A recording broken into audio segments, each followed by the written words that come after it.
Հիմա տեսեք, ես կարող եմ հստակ ասել, թե երկաթուղին որտեղով է անցնելու։ Երկաթուղին անցնելու խորհրդային ժամանակ գոյություն ունեցած երկաթուղու, որտեղ ուրիշ տեղով երկաթուղի կառուցելը իրատեսական չի։ Ես կարող եմ ասել, որ օրինակ գազամուղը անցնելու է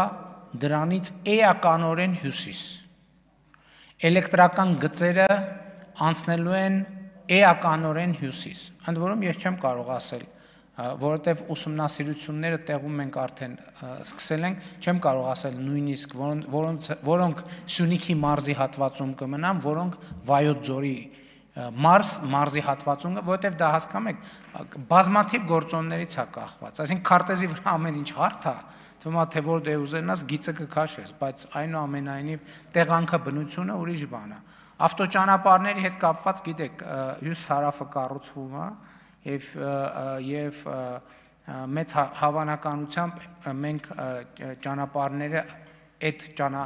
արևելք-արևմուտք ուղղությամբ ճանապարհները կինտեգրենք հյուսիս-հարավի ճանապարհներին եւ այլն եւ այդպես շարունակ։ Բայց ելի եմ ասում, հասկանում եք, այս ամեն ինչը նույնիսկ տեղատեսության արդյունքը կարող վերջնական չլինի, որտեղ տեղատեսությունից հետո պետք է երկրաբանություն անել եւ այլն, կարող է երկրաբանությունը ցույց տա, որտեղ հոսքեր կան, սողանքներ կան, չգիտեմ, ամենատարբեր բաներ։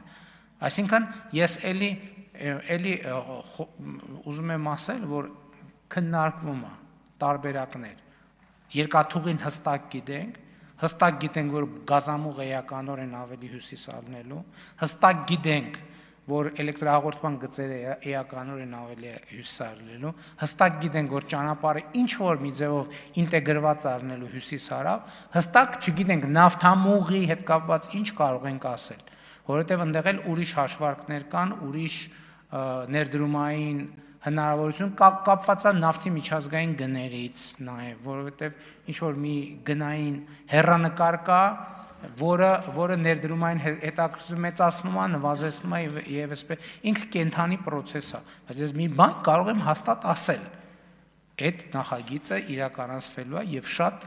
արագ, շատ մեծ տեմպերով։ Եվ այն պայմաններով, ինչ որ Վաշինգտոնի հռչակագրում գրած է։